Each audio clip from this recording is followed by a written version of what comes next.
Good morning students. बेटे आज हम करने जा रहे हैं पॉवर्टी का नेक्स्ट वन टॉपिक। कुछ टॉपिक हम कवर कर चुके हैं और आज का टॉपिक है हमारा number and percentage of poor in India. तो हमारी कंट्री के अंदर कितने लोग हैं जो गरीब हैं। The number of poor is estimated as the proportions of people below the poverty line. जितने लोग गरीबी रेखा से नीचे हैं तो उसको हम अंदाजा लगाते हैं, उनका प्रोपोर्शन निकालते हैं, रेशो निकालते हैं। ठीक है, तो उन्हीं लोगों का हम किस रेशो के अंदर काउंट करते हैं?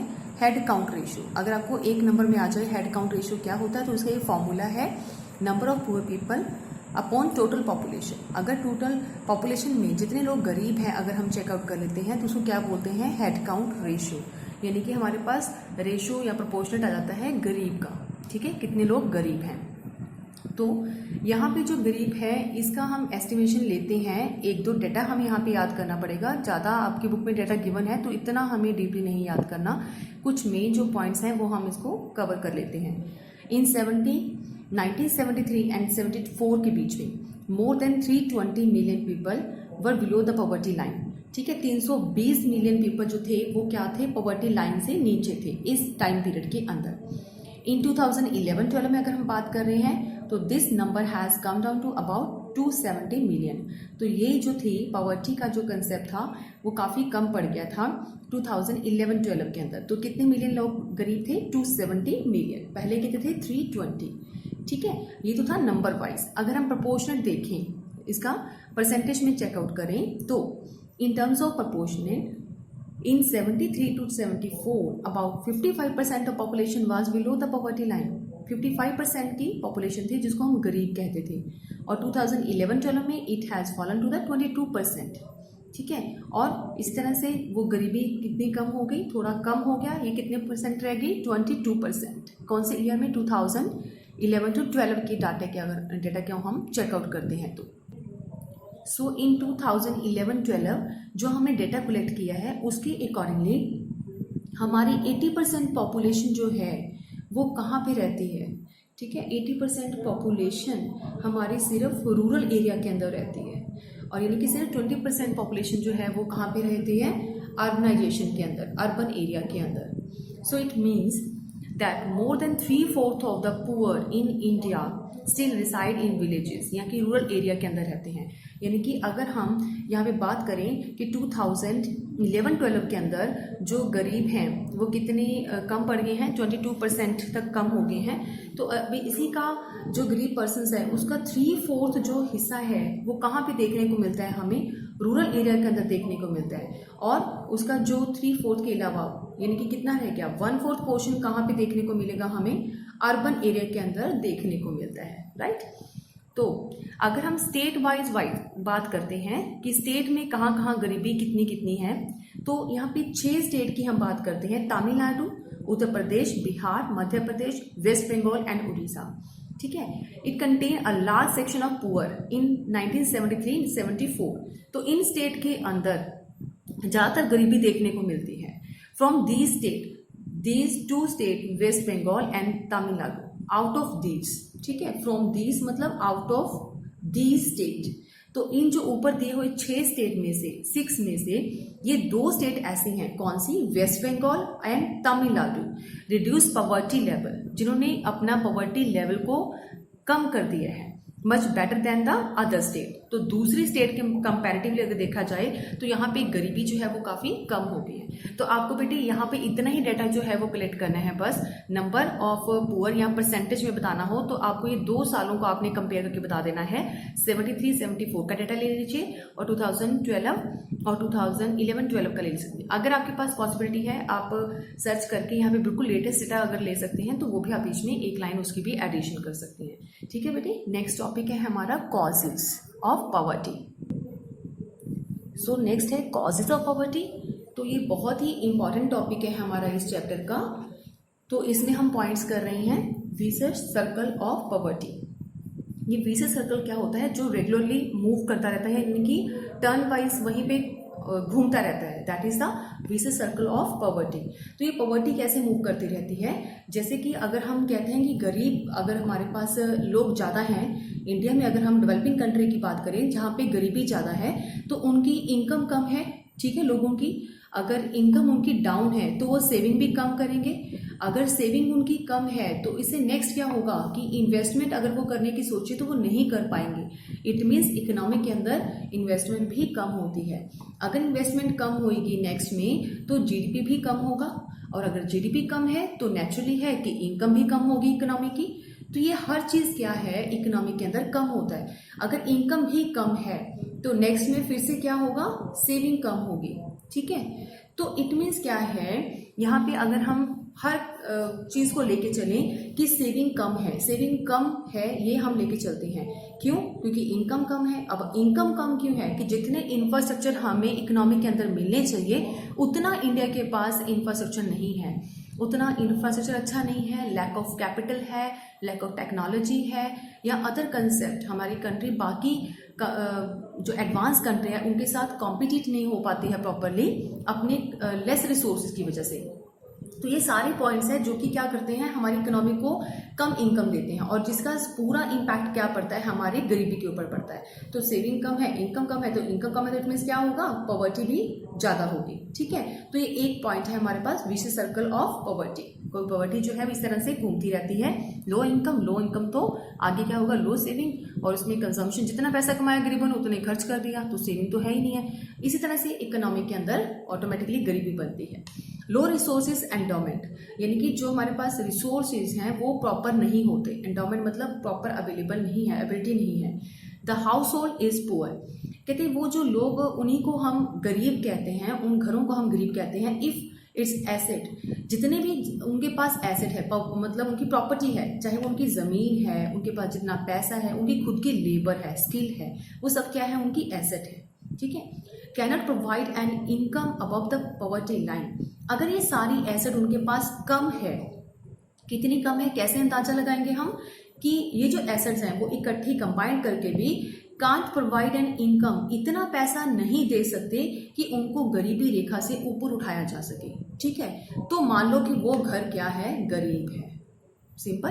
तो इट मीन्स लो स्किल। अब यहाँ पे ये घर गरीब क्यों है, क्योंकि उनके पास स्किल्स नहीं है। स्किल्स क्यों नहीं, क्योंकि एजुकेशन नहीं है उनके पास, प्रॉपर एजुकेशन क्यों नहीं, क्योंकि उनके पास पैसा नहीं है। तो लो स्किल क्या होती है, not proper employment with high income. तो इनको इस तरह से लो स्किल होने की वजह से कहीं पे भी ऐसे एम्प्लॉयमेंट नहीं मिलती, प्रॉपर एम्प्लॉयमेंट नहीं मिलती। एक तो या तो कैजुअल बेसिस पे मिलती है, जब बहुत ही कम वेजेस, बहुत कम वेज रेट उनको मिले, इस तरह की एम्प्लॉयमेंट मिलती है। विद हाई इनकम वाले इनको एम्प्लॉयमेंट नहीं मिलती है, जिसकी वजह से वो गरीब रह जाते हैं। ठीक है, तो लो रिसोर्स एंडोमेंट मीन्स कि उनके पास रिसोर्स जो है वो लिमिटेड है, वो कम है, उनको अच्छी इनकम दिलाने वाले नहीं है कि वो पॉवर्टी रेखा से ऊपर उठ जाए, रेखा से ऊपर चले जाए। ठीक है, तीसरा पॉइंट है inequality in the distribution of income.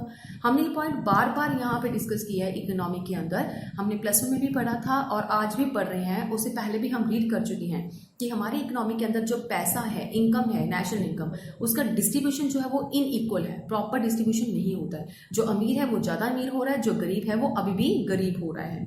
यानी कि जो जीडीपी है, ग्रोथ है जो हमारी इकोनॉमी की, has been concentrated and have not trickled down sufficiently to improve the consumption among the poor। तो यानी कि अभी भी जो हमारी सिचुएशन है कुछ इस तरह से बनी हुई है कि जितना भी जीडीपी अगर हमारा ग्रोथ हो रहा है तो वो इतना प्रॉपर नहीं चल रहा है कि गरीबों को हटा सके। And have not trickle down sufficiently, trickle down मतलब कि अब भी मतलब अभी भी हमारी जो पोजीशन है वैसे ही है।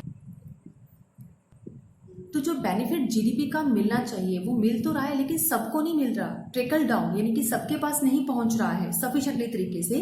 अगर सबके पास पहुंचता तो सभी अपना खर्चा जो है कंजम्पशन का बढ़ा सकते थे ना, अगर उनके पास ये जीडीपी का फायदा पहुंचता, बेनिफिट पहुंचता इस जीडीपी का। ठीक है, लेकिन यहाँ पे क्या है, वो बेनिफिट जो है वो जीडीपी का प्रॉपर नहीं मिल रहा है लोगों को अभी तक, जिसकी वजह से वो अपनी कंजम्पशन लेवल को इम्प्रूव नहीं कर पाते हैं। ठीक है, कौन लोग हैं वो, अमंग द पुअर्स, यानी गरीब को अभी इतनी अपॉर्चुनिटीज नहीं मिले कि वो अपने खर्चों को इंक्रीज कर सके, इतना पैसा उनके पास नहीं है। तो ये किस लिए हुआ है, सिर्फ inequality in the distribution of income, क्योंकि हमारा जो डिस्ट्रीब्यूशन सिस्टम है वो प्रॉपर नहीं है। नेक्स्ट आता है lack of access to social services, यानी कि हम यहाँ पे लिख सकते हैं lack of access to infrastructures. Infrastructure भी हम कह सकते हैं, लोगों के पास जो इंफ्रास्ट्रक्चर है वो प्रॉपर नहीं पहुंचता, जो सर्विसेज हैं वो लोगों तक सबको नहीं मिल रही हैं।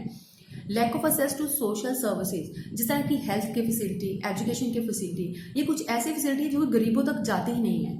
अगर उनके पास नहीं पहुंचती तो ये क्या कर देता है, compounded the problem arising from equality, जो इनइक्वालिटी हम ऊपर बात कर रहे थे, डिस्कस कर रहे थे, उसको बढ़ाने के लिए उसको बढ़ा देती है ये चीजें। क्योंकि यहाँ पे लोगों की प्रॉब्लम क्या है कि उनको प्रॉपर एजुकेशन नहीं मिल रहा, यानी को इलिटरेट रह जाते हैं, उनकी इन हेल्थ जो हेल्थ है वो प्रॉपर नहीं है, ठीक है। हेल्दी ना होने की वजह से क्या है, उनके पास स्किल्स अच्छी नहीं है, हेल्दी भी नहीं है, तो वो कहीं पे भी अच्छी जॉब नहीं ले पाते हैं, जिसकी वजह से क्या हो जाता है, ये इनइक्वालिटी जो है ऑटोमेटिकली और राइज कर जाती है, बढ़ जाती है बजाय कि कम होने की। इसको कंपाउंडेड यानी कि और बढ़ावा मिलता है, ठीक है। And God also don't invest enough, government मतलब कि यहाँ पे शॉर्ट में लिखा है मैंने, तो गवर्नमेंट का मतलब कि कोई भी इन्वेस्टमेंट गवर्नमेंट नहीं करती है in to ensure and educate supply of the services, इस तरीके से सप्लाई नहीं कर पाती, इन्वेस्टमेंट नहीं करती है ताकि सबको उसका बेनिफिट मिल सके सर्विसेज का, ठीक है। तो यहाँ पे बेनिफिट क्या होता है, एडिक्यूट नहीं जाता, जितने गरीब हैं उनको वो प्रॉपर मिलता ही नहीं है, या फिर ये कह लो कि जो लोग ये करप्ट की वजह से जो है उनके पास जाता ही नहीं है। कुछ ऐसे करप्शंस होती हैं इकोनॉमी के अंदर पॉलिटिशियंस के द्वारा कि गरीबों तक वो चीज़ जो है वो पहुंचती नहीं है, सर्विसेज जहाँ तक उनकी जाती ही नहीं है। या फिर ये कह सकते हैं कि गरीबों को इतनी नॉलेज भी नहीं होती, नॉट इन्फॉर्मेशन, उनकी अवेयरनेस नहीं होती, नॉलेज नहीं होती, उनको ये भी नहीं पता कि कहीं पे फ्री एजुकेशन दी जा रही है तो वो उनको फ़ायदा नहीं उठा पाते हैं। उनको ये भी नहीं पता कि कहीं पे फ्री हेल्थ सर्विस उनको प्रोवाइड की जा रही है, हेल्थ सर्विस, तो उनको ये भी नहीं पता। तो वो इन यहाँ पे अवेयरनेस ना होने की वजह से भी क्या हो जाता है, इन सर्विसेज से पीछे रह जाते हैं, ठीक है, उनको लेने के लिए। तो यही रीज़न है, सोशल सर्विसेज की कमी की वजह से भी क्या है, गरीबी बढ़ती है। तो हमें वो सारे पॉइंट डिस्कस करने हैं जिसकी वजह से गरीबी होती है, गरीबी के कारण क्या है। Lack of access to institutional credit, तो एक ये बहुत बड़ा पॉइंट है कि जो हमारे बैंक सिस्टम है वहाँ पे कुछ इस तरह का सिस्टम बना हुआ है कि जो गरीब पर्सन्स हैं उनको जो है लोन प्रोवाइड नहीं किया जाता, लोन जो है इजीली अवेलेबल नहीं होता, उनको प्रोवाइड नहीं किया जाता। क्यों? उसका ये होता है कि जितने भी बैंकर्स हैं उनको ये रिस्क रहता है कि जो पुअर पीपल हैं वो लोन को वापस नहीं करेंगे, रीपेमेंट ऑफ लोन। तो रीपेमेंट ऑफ लोन का क्या रहता है, उनको रिस्क रहता है, जिसकी वजह से वो देते ही नहीं है उनको लोन, ठीक है। तो फोर्सफुली क्या करना पड़ता है गरीबों को, तो फोर्सफुली ये होता है कि जितने भी गरीब लोग हैं उनको मनी लेंडर के पास जाना पड़ता है, ठीक है, अपने जमींदारों के पास जाके पैसा उधार लेना पड़ता है, और उसके बदले में उनको हाई रेट जो है, रेट ऑफ इंटरेस्ट चार्ज होता है उनके ऊपर, उनको ज़्यादा महंगा देना पड़ता है। तो इसकी मजबूरी क्या जाती है कि वो डेप्ट के नीचे दब जाते हैं। अब डेप्ट जो है वो ऑटोमेटिकली लेट होगा, क्योंकि अगर उनके पास इतना ही पैसा होता तो वो लोन क्यों लें। अगर वो लोन ले रहे हैं उसके ऊपर भी इंटरेस्ट ज़्यादा चार्ज हो गया तो वो क्या हो जाता है, कर्जे में दब जाते हैं और धीरे धीरे पॉवर्टी का शिकार ही होते हैं। क्लियर? तो नेक्स्ट आता है इन्फ्लेशनरी स्पाइरल। तो इन्फ्लेशन की वजह से भी लोगों के गरीबी बढ़ती है इकोनॉमी के अंदर। कैसे गरीबी बढ़ जाती है? जैसे कि हम कहते हैं कि रियल इनकम जो है लोगों की वो कम हो जाती है इन्फ्लेशन क्रिएट होने से। इन्फ्लेशन क्रिएट क्यों होता है? लो जीडीपी, अगर इकोनॉमी के अंदर जीडीपी कम है, अगर लो जीडीपी है तो इसका इम्पैक्ट क्या होगा कि यहाँ पे जीडीपी लो क्यों है? क्योंकि इकोनॉमी के अंदर रिसोर्सेज प्रॉपर नहीं है, राइट। बट पॉपुलेशन के ऊपर तो कोई कंट्रोल नहीं है ना, पॉपुलेशन तो डे बाय डे बढ़ रही है, ठीक है। तो पॉपुलेशन बढ़ रही है, जीडीपी कम है, तो पर कैपिटा इनकम क्या होगी हमारी? पॉपुलेशन इंक्रीज हो रही है तो पर कैपिटा इनकम क्या हो जाती है? कम हो जाती है। अब लोगों की पर कैपिटा इनकम कम है तो उनका लिविंग स्टैंडर्ड भी तो डाउन होगा ना। तो उनकी किसके ऊपर इम्पैक्ट पड़ता है इस चीज़ का? उनके स्टैंडर्ड ऑफ लिविंग के ऊपर, राइट। तो उनका लिविंग स्टैंडर्ड भी क्या हो जाता है? डाउन हो जाता है। उनके पास पैसा नहीं है, प्रॉपर जीने के लिए कोई प्रॉपर साधन नहीं है, तो क्या हो जाती है? धीरे धीरे पॉवर्टी बढ़ जाती है, गरीबी बढ़ जाती है। किसकी वजह से? सिर्फ इन्फ्लेशनरी स्पाइरल की वजह से, यानी कि राइजिंग प्राइसिंग की वजह से, राइट। नेक्स्ट पॉइंट है lack of productive employment. Productive employment का मतलब क्या होता है कि कुछ ऐसे रिसोर्स जो कि एम्प्लॉयमेंट को बढ़ाएं, यहाँ पे वो चीज़ नहीं है। यहाँ पे उन प्रोडक्टिव चीज़ों की कमी है जो कि एम्प्लॉयमेंट को क्रिएट कर सकते हैं। जैसे कि इंफ्रास्ट्रक्चर कम है इकोनॉमी के अंदर, इनपुट्स की कमी है, क्रेडिट फैसिलिटी भी प्रॉपर नहीं है, टेक्नोलॉजी कम है, ठीक है, मार्केटिंग सपोर्ट भी कम है। तो बहुत सारे रीजंस है जिसकी वजह से हमारी इकोनॉमी के अंदर एम्प्लॉयमेंट प्रॉपर नहीं है, तो इसकी कमी है। The gainful employment opportunities are lacking in the system. तो सिस्टम में ये सारी चीज़ों की कमी है जिसकी वजह से लोगों को क्या मिलता है, सिर्फ अनएम्प्लॉयमेंट फेस करना पड़ता है, अनएम्प्लॉयमेंट को ही फेस करना पड़ता है। और ये सीधा सा कंसेप्ट है कि अगर लोगों के पास रोजगार नहीं है ना, तो उनके पास कहाँ से आएगा पैसा, कहीं से भी नहीं आएगा, तो वो क्या हो जाएंगे, पुअर, यानी कि पॉवर्टी क्या हो जाएगी, इंक्रीज हो जाएगी। तो ये भी एक रीजन है कि अनएम्प्लॉयमेंट की वजह से भी पॉवर्टी जो है वो फैलती है। ठीक है, तो हम कह सकते हैं कि क्रॉनिक अनएम्प्लॉयमेंट, जो लंबे टाइम से हमारी सिचुएशन क्या चल रही है इंडिया के अंदर, कि हम बहुत टाइम से जो है अनएम्प्लॉयमेंट का फेस कर रहे हैं इस प्रॉब्लम को। तो जितना लंबा अनएम्प्लॉयमेंट रहेगा तो उतना लंबा ही हमारी क्या चलेगी, पॉवर्टी क्रिएट होगी इकोनॉमी के अंदर। नेक्स्ट आता है रैपिड पॉपुलेशन ग्रोथ। यस, तो पॉपुलेशन बढ़ने का भी हमारे इस चीज़ के ऊपर इम्पैक्ट पड़ता है कि हमारी जो पॉपुलेशन बढ़ने से पॉवर्टी जो है वो क्रिएट होती है। ठीक है, कैसे क्रिएट होती है, पॉवर्टी को किस तरह से बढ़ावा देता है, जो प्रेशर है हमारे इंडिया के ऊपर वो ज़्यादा हो रहा है। ठीक है, किस चीज़ का, पॉपुलेशन का। तो पॉपुलेशन का प्रेशर किसी भी इकोनॉमी के अंदर होता है तो वो किस चीज़ को बढ़ावा देता है, तो वो बर्डन डाल देता है हमारी इकोनॉमी के ऊपर। ठीक है, तो हमारी इकोनॉमी में वर्डन जो है, किस चीज़ का वर्डन बढ़ जाएगा, इकोनॉमी को फेस करने का। हमारे जितने भी पॉपुलेशन है उनको खाने को नहीं मिल रहा है प्रॉपर। ठीक है, उनके लिए जितने रिसोर्सेज हैं वो कम पड़ जाते हैं हमारे पास, तो उतने रिसोर्सेज से हमारा जीडीपी पूरा नहीं हो पाता है। तो क्या होगा, नेचुरली पॉवर्टी जो है वो क्रिएट होएगी। ठीक है बेटे, तो ये कुछ पॉइंट्स हैं। नेक्स्ट है हमारा पॉइंट, नेक्स्ट है लो प्रोडक्टिविटी इन एग्रीकल्चर। तो लो प्रोडक्टिविटी की वजह से भी क्या होता है, पॉवर्टी जो है वो क्रिएट होती है। कैसे क्रिएट होती है कि हमें पता है, 9th पॉइंट है बेटे ये, ड्यू टू सब डिवाइडेड एंड फ्रेगमेंटेड होल्डिंग। हमने अब तक रीड किया है कि एग्रीकल्चर का जो हमारा प्रोडक्शन है वो कम हो रहा है। रीज़न क्या रहे कि एक तो हमने ज़मीन को पार्ट में डिवाइड कर दिया, छोटे छोटे होल्डिंग में उसको बांटा हुआ है, फ्रेगमेंटेड होल्डिंग, और लैक ऑफ कैपिटल कम है हमारे पास, और ट्रेडिशनल मेथड के थ्रू ही हम एग्रीकल्चर में काम कर रहे हैं, कल्टीवेशन कर रहे हैं, और इलिटरेसी है। तो ऐसे बहुत सारे एक्स्ट्रा पॉइंट्स हैं जो कि एग्रीकल्चर के ऊपर प्रोडक्टिविटी को नहीं बढ़ने देते हैं। तो लो प्रोडक्टिविटी की वजह से क्या होता है कि हमारी जो पॉवर्टी है वो बढ़ती है। ठीक है, ऐसे इन सभी रीजन से क्या होता है, इनकम कम होता है एग्रीकल्चर फील्ड में। अगर इनकम कम है तो लोगों के पास पैसा कम है, और पैसा कम है तो इट मीन्स पॉवर्टी ज़्यादा होती है। नेक्स्ट आते हैं कुछ हमारे सोशल कॉजेज। अगर आप चाहो तो कॉजेज में कॉन्टिन्यूसली इसको नंबर 10, 11, 12 लिख सकते हैं, लेकिन हमने यहाँ पे इसको सोशल कॉजेज इसलिए लिखा है क्योंकि कई बार आपको सिंपल कंसेप्ट आ जाए कि पॉवर्टी के सोशल कॉजेज को एक्सप्लेन करो, तो ये हमारे कॉजेज हैं। ठीक है, तो आपको कंफर्म होना चाहिए सोशल कॉजेज कौन से होते हैं, जैसे कि एजुकेशन का impact.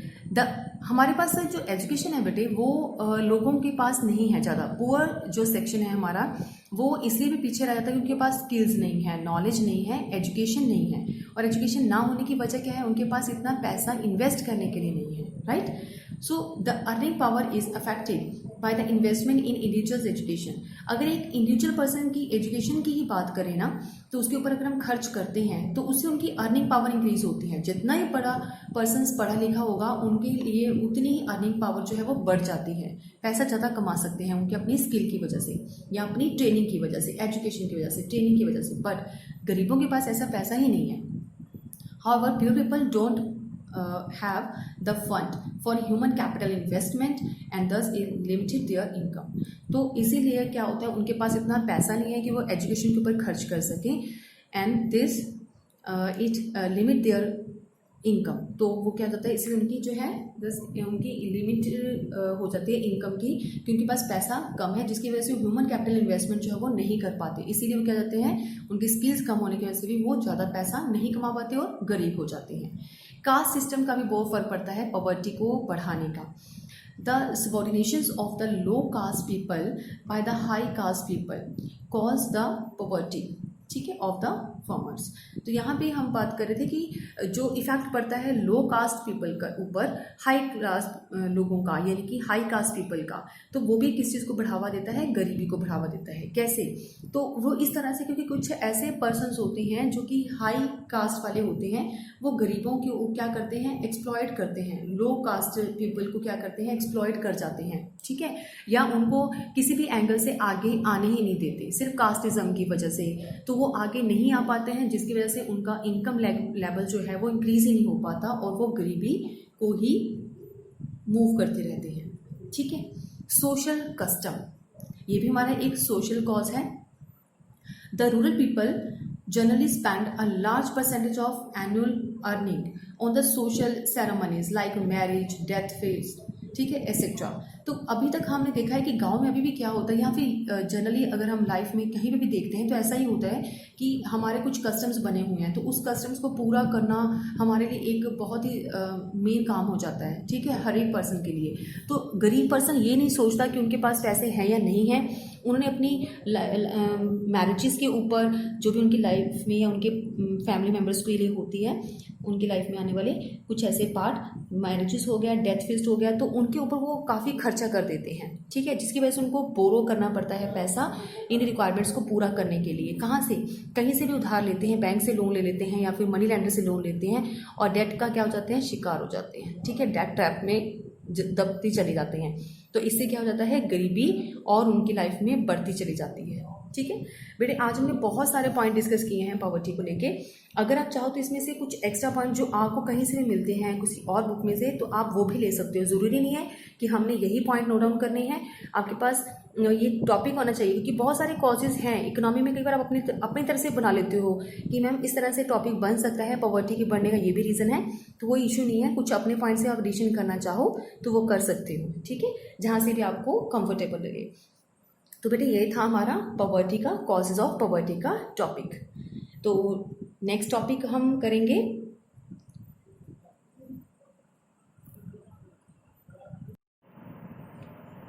Policies and programs toward poverty alleviation. ये हमारा नेक्स्ट टॉपिक है। इसमें क्या देखेंगे हम कि क्या क्या प्रोग्राम जो है हमारी गवर्नमेंट ने बनाए, ठीक है, पॉवर्टी को रिमूव करने के लिए। तो ये भी एक अनदर वन इम्पॉर्टेंट टॉपिक है। So, the Indian Constitution and the 5-year plan state social justice as the primary objectives of the development strategies of the government. Government ने बहुत सारे डेवलपमेंट के लिए अपने कुछ ऑब्जेक्ट रखे थे, प्लानिंग्स कर रखी उसने, अलग अलग तरह के ऑब्जेक्ट डिसाइड किए थे। किस चीज़ के लिए? डेवलपमेंट स्ट्रैटेजीज के लिए। कभी इकोनॉमिकली हमने अपनी इकोनॉमी को डेवलप करना है, सोशल वाइज डेवलप करना है, पॉलिटिकल वाइज डेवलप करना है, तो काफ़ी तरह से अपनी इकोनॉमी को हमने आगे लेके आना है, डेवलपमेंट करनी है। तो उसके लिए जो भी उसके ऑब्जेक्टिव्स थे, उन ऑब्जेक्टिव्स में जो मेन था वो था सोशल जस्टिस। तो हमारे जो कॉन्स्टिट्यूशन है और 5-year प्लान है उसमें ये चीज़ कही गई है कि हमारा जो मेन प्राइमरी ऑब्जेक्ट है वो सोशल जस्टिस रहा है, ठीक है। तो जैसे कि फर्स्ट 5-year प्लान की अगर हम बात करते हैं तो यहाँ पे पॉवर्टी को रिमूव करने के बारे में फोकस किया गया था और inequalities in income, inequalities in wealth, inequalities in opportunities. तो इकोनॉमी के अंदर हमारी डिस्ट्रीब्यूशन ऑफ इनकम प्रॉपर नहीं है, डिस्ट्रीब्यूशन ऑफ वेल्थ प्रॉपर नहीं है, इवन कि यहाँ पे जो अपॉर्चुनिटीज दी जाती है काम के रिगार्डिंग पब्लिक को, तो वो भी प्रॉपर नहीं है। तो इनइक्वालिटीज को भी रिमूव यहाँ पे करना होगा और पॉवर्टी को रिमूव करना होगा। ये हमारा फर्स्ट 5-year प्लान के अंदर डिसाइड किया था। सेकेंड 5-year प्लान के अंदर क्या कहा गया है कि मेन बेनिफिट जो होना चाहिए वो किसको होना चाहिए? Must accrue more and more to the less privileged classes of the society. तो इसका मतलब है कि जो लोग कुछ ऐसी जगहों के ऊपर रहते हैं जो पिछड़े हुए हैं, तो उन लोगों को ज्यादा से ज्यादा क्या देना है, हमें बेनिफिट्स पहुंचाना है। तो ये जरूरी था, ठीक है। तो सेकेंड 5-year प्लान में भी हमने सिर्फ पुअर जो है सेक्शन को ही फोकस किया है, उन्हीं की नीड्स को हमने आगे जो है कंप्लीट करना है, ठीक है। तो अब हम इसको आगे डिटेल में देखते हैं कि ये जो पॉलिसीज और प्रोग्राम्स बनाए हैं इसके 3 डिमेंशन जो है वो गवर्नमेंट ने तैयार किए हैं, यानी कि हम इसको बोल सकते हैं 3 dimensions of the government approach to reduce the poverty. गरीबी को कम करने के लिए 3 तरह के जो हैं वो मेजरमेंट्स किए गए हैं या फिर 3 तरह के जो हैं अप्रोचेस लगाई हैं गवर्नमेंट ने। जो फर्स्ट अप्रोच है उसका मतलब क्या है, ग्रोथ ओरिएंटेड अप्रोच। गवर्नमेंट ने ये डिसाइड किया कि ग्रोथ बढ़ा देते हैं, ठीक है, जीडीपी को ग्रो करते हैं तो ऑटोमेटिकली क्या हो जाएगी, पॉवर्टी रिड्यूस हो जाएगी। सेकंड क्या था, जब इसमें भी ज्यादा हमें सक्सेस हासिल नहीं हुआ तब गवर्नमेंट ने सेकंड अप्रोच को आगे लेके आई। सेकंड अप्रोच था पॉवर्टी एलिविएशन प्रोग्राम। पॉवर्टी को खत्म ही कर देते हैं डिफरेंट प्रोग्राम सेटअप करके। तो इसके अंदर काफी तरह के प्रोग्राम्स हम देखेंगे। पहला जैसे कि एक्सपैंडिंग सेल्फ एम्प्लॉयमेंट प्रोग्राम, कि लोगों को सेल्फ एम्प्लॉयमेंट, लोगों को इस तरह मतलब कंप्लीट कर दो कि वो अपना कोई रोजगार जो है वो खोल सके, ठीक है। इसके लिए बहुत सारे प्रोग्राम्स बनाए गए थे, तो हम डिटेल में इनको सबको पढ़ेंगे कि क्या क्या प्रोग्राम्स बनाए हैं, राइट। तो इसके अलावा सेकेंड हो सकता था कि एलिविएशन प्रोग्राम में wage employment program. Wage employment program मतलब कि लोगों को रोजगार दे दिया जाए जिसकी वजह उनको वेजेस मिल जाए। जो कोई पर्सन अपना सेल्फ एम्प्लॉयमेंट नहीं खोल सकते हैं तो उनको कहीं ना कहीं काम मिल जाए। तो इसके रिगार्डिंग कोई स्कीम्स है, प्रोग्राम है, वो भी हम पढ़ेंगे, ठीक है। ये हो गया गवर्नमेंट का सेकेंड अप्रोच। थर्ड अप्रोच क्या है, to addressing poverty is to provide minimum basic amenities, या फिर ऐसा करेगी सरकार कि जो हमारे गरीब लोग हैं उनकी जो मेन बेसिक जरूरतें हैं, नेसेसिटीज हैं, उनको प्रोवाइड करवाएगी, ठीक है। तो किस तरह से, टू एड्रेसिंग पॉवर्टी, पॉवर्टी से निपटने के लिए तो इन चीजों को, बेसिक जरूरतें उनको प्रोवाइड करवाई जाए। तो ये 3 तरह के अप्रोचेस हैं, टर्न वाइज हम करेंगे। आज हम थोड़ा सा कंसेप्ट स्टार्ट करते हैं कि ग्रोथ ओरिएंटेड अप्रोच क्या होता है, ठीक है बेटे। सो इसके अंदर क्या है, ग्रोथ ओरिएंटेड अप्रोच के अंदर कि it is based on the expectations that the effect of economic growth, rapid increase in GDP and per capita income. Government ने ये सोचा कि हम ग्रोथ को बढ़ाते हैं, ठीक है, इकोनॉमिक में ग्रोथ को आगे लेके जाएंगे। उनकी एक्सपेक्टेशन ये थी कि जो हमारा इफेक्ट होगा इकोनॉमिक ग्रोथ था, इफेक्ट ऑफ इकोनॉमिक ग्रोथ, वो क्या लेके आएगा इकोनॉमिक के अंदर, जितना ज्यादा हमारा ग्रोथ बढ़ेगा इट मीन्स जीडीपी बढ़ेगी, जीडीपी बढ़ेगी तो हमारी इनकम इंक्रीज होगी, जीडीपी के साथ ही पैसा ज्यादा आएगा, इनकम बढ़ेगी तो पर कैपिटा इनकम इंक्रीज होगी लोगों की, ठीक है। तो इनकी इनकम में क्या हो जाएगा, चेंज हो जाएगा। तो पर कैपिटा इनकम से क्या बेनिफिट मिलेगा हमें, सो इससे एक तो ये होगा कि it would spread to all section of the society. ये जो इनकम फैलेगी वो सभी ऑल सेक्शंस के ऊपर इफेक्ट डालेगी और इवन की जो हमारा पुअर सेक्शन है उसके ऊपर भी इफेक्ट डालेगी। अगर हमारी इनकम पर कैपिटा इनकम बढ़ेगी तो सब लोगों की बढ़ेगी ना, तो इट मीन्स पुअर सेक्शन तक भी इसका बेनिफिट जो है वो जाएगा। तो बेटर क्या रहेगा, पहले अप्रोच में यही कहा था कि ग्रोथ को ही बढ़ाते हैं इकोनॉमी के अंदर, ठीक है। तो मेन फोकस जो था हमारी प्लानिंग का 1950 से लेके 1960 तक। तो अगर आप इसमें टाइमिंग नोट करो 50 से लेके 60 तक, यहाँ पे हमारे फर्स्ट 5 ईयर प्लान भी कवर हो जाता है और सेकंड 5 ईयर प्लान भी कवर हो जाता है। कई बार आपको पूछा जाता है कि फर्स्ट और सेकंड 5 ईयर प्लान में सरकार की कौन सी जो है अप्रोच जो थी अप्लाई होती है, तो आप यहाँ पे बता सकते हो कि ग्रोथ ओरिएंटेड अप्रोच पहली योजना जो थी 5 ईयर प्लान्स वाली और दूसरी जो प्लानिंग थी सेकंड 5 ईयर प्लान, इन दोनों में उन्होंने ग्रोथ ओरिएंटेड अप्रोच को ही आगे बढ़ाया, सिर्फ ग्रोथ के बारे में ही सोचा। ग्रोथ बढ़ा के ही पर कैपिटल इनकम लोगों की बढ़ सकती है और सभी सेक्शन के ऊपर, सभी एरिया, सभी रीजन्स के ऊपर उसका इफेक्ट पड़ सकता है लोगों के ऊपर, ठीक है। तो ये दोनों यहां से लेके इस टाइम पीरियड के अंदर क्या किया गया, मेन फोकस क्या था प्लानिंग का कि ग्रोथ ओरिएंटेड रखना है अपने ऑब्जेक्टिव को। सो ये चीज भी फील कीगी। इसके बाद हमने स्टार्टिंग में ये देखा था कि जो इंडस्ट्रीज हैं, ठीक है, ये चीज हमने रियलाइज किया कि जो इंडस्ट्रीज हैं वो या फिर एग्रीकल्चर सेक्टर जो है उसमें ट्रांसफॉर्मेशन ऑफ एग्रीकल्चर सेक्टर वो हमें किससे वजह से मिला था, ग्रीन रेवोल्यूशन की वजह से ही हमें मिला था। तो अगर हम ग्रोथ की बात कर रहे हैं तो पहला पॉइंट हमारे मन में ग्रीन रेवोल्यूशन का ही आता है। इंडस्ट्रीज को भी ग्रीन रेवोल्यूशन की वजह से ग्रोथ मिला था और यहाँ पे एग्रीकल्चर ट्रांसफॉर्मेशन हुआ था। इसका मतलब होता है कि एग्रीकल्चर फील्ड से जो काम है कहाँ जा रहे हैं, इंडस्ट्रियल सेक्टर में मैन्युफैक्चरिंग के लिए जा रहे हैं, लोग यहाँ से ट्रांसफॉर्म होके जा रहे हैं, ठीक है। तो इसमें इस ग्रोथ को आगे बढ़ाने का ये जरिया था। तो ग्रीन रेवोल्यूशन काफी जगह पे फैला। तो ग्रीन रेवोल्यूशन क्या था, इन सिलेक्टेड एरिया में ही शुरू किया गया, ये हम पहले भी पढ़ चुके हैं। सिलेक्टेड एरिया जैसे कि पंजाब, हरियाणा है ना, हम आपने रीड कर चुके हैं ये चीज। इन जगहों के ऊपर ग्रीन रेवोल्यूशन लेके आया गया। तो इसका बेनिफिट क्या हुआ ग्रीन रेवोल्यूशन का? जो अंडर डेवलप्ड एरिया थे, ये तो डेवलप्ड थे ही पंजाब हरियाणा, तो वहां पे ग्रीन रेवोल्यूशन आने का ये बेनिफिट हुआ कि जो अंडर डेवलप्ड थे एरिया उनको भी बेनिफिट मिला इस चीज का, ठीक है। अंडर डेवलप्ड रीजन्स की बेनिफिट मिला, और सेकेंडली जो बैकवर्ड थे एरिया उनको भी इसका बेनिफिट पहुंचा। क्लियर है? तो इट मीन्स क्या हो गया कि ग्रोथ ओरिएंटेड से बेनिफिट देखने को मिला, ठीक है।